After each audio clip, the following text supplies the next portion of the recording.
We're going to do it together and get through it together.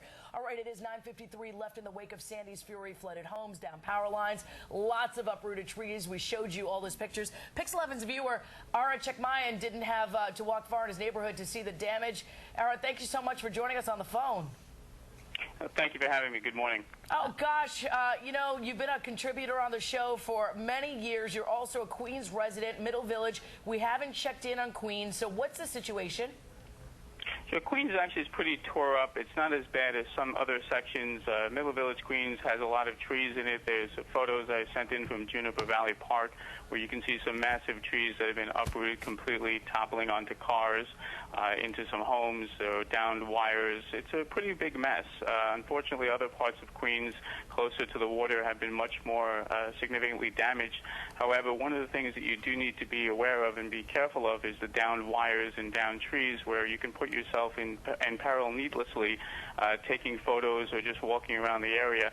Don't think that things are completely safe because you may suffer injury from loose tiles, loose bricks, loose signs, things that may still be dangling and be perilous to the viewers. That is really the scary part of it. Are you surprised to see the damage that Sandy brought with it last night into this morning? Oh, completely. This is something that, they were saying was going to be devastating, it was going to be significant, but the damage is actually, I think, more than we were expecting, and certainly the massive amount of damage is pretty impressive. Is there anything moving in Queens right now? Do you have power? We currently have power. There are sporadic power outages. I know that in Douglaston, Queens, there are a lot of trees in that area, and there are sporadic power outages there. There are power outages in other parts of Queens, and it's just one of those things where, you might have power now and something might change where a limb may come down, you might lose it. Let me ask you something. Are these all pictures that you took for us? Yes, these are pictures I took earlier this morning. What I did was I stayed in my vehicle because you want to make sure to do that. You're actually safer. Yeah.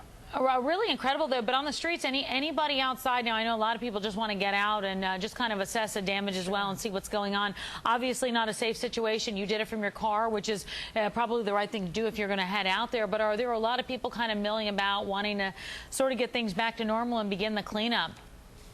Yes, I think a lot of people are suffering from cabin fever, and they do want to get out, first of all, out of curiosity, and second of all, to assess damage to their homes potentially or any vehicles that may have been parked in the street. And you can't blame people for wanting to venture out, but if you're going to do so, and it would be best if you stay indoors, but please be careful about your surroundings. Be aware of what's around you to make sure that you stay safe. All right. Thank you so much for calling in. It really means a lot to us. We appreciate it. You're being the eyes and ears in Queens. We haven't, had much information coming out of Queens, so thank you so much for filling us in and filling our viewers in, okay? Thank you very much. Incredible pictures of those trees. I mean, those are the big ones that we're talking about that went down. All right, we're going to continue to